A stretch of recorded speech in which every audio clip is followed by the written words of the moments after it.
Hello नमस्कार, आप देख रहे हैं moon fresh news, moon fresh Rahul के साथ। दोस्तों, मैं अभी इस वक्त माननीय अरुण विधायक के घर पे हूँ और उनके पिताजी का बरसी में और बहुत लोग आए हुए हैं। देखिए, इनसे बात विचार करते हैं और क्या कुछ बोलते हैं।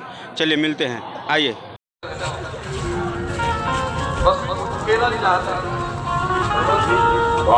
अरे कूलर वाला दिखाई दिया जी कहीं, उसको उठा के लाइए, कूलर चालू करवाइए। आपको ये नहीं कि कोई प्रॉब्लम है, अभी आपको नहीं कि कूलर वाला चाहिए।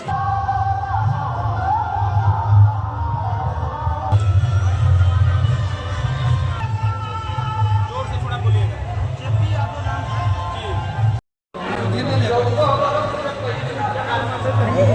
सिटू भैया है, सिटू भैया है ना।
सबसे पहले आप सब तमाम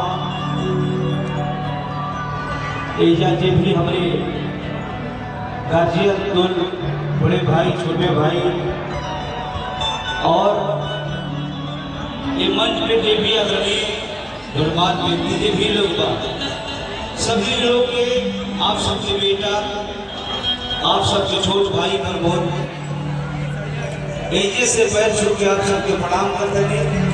आप सबसे एक आशीर्वाद स्वरूप ताली से स्वागत करते हैं। जियो आज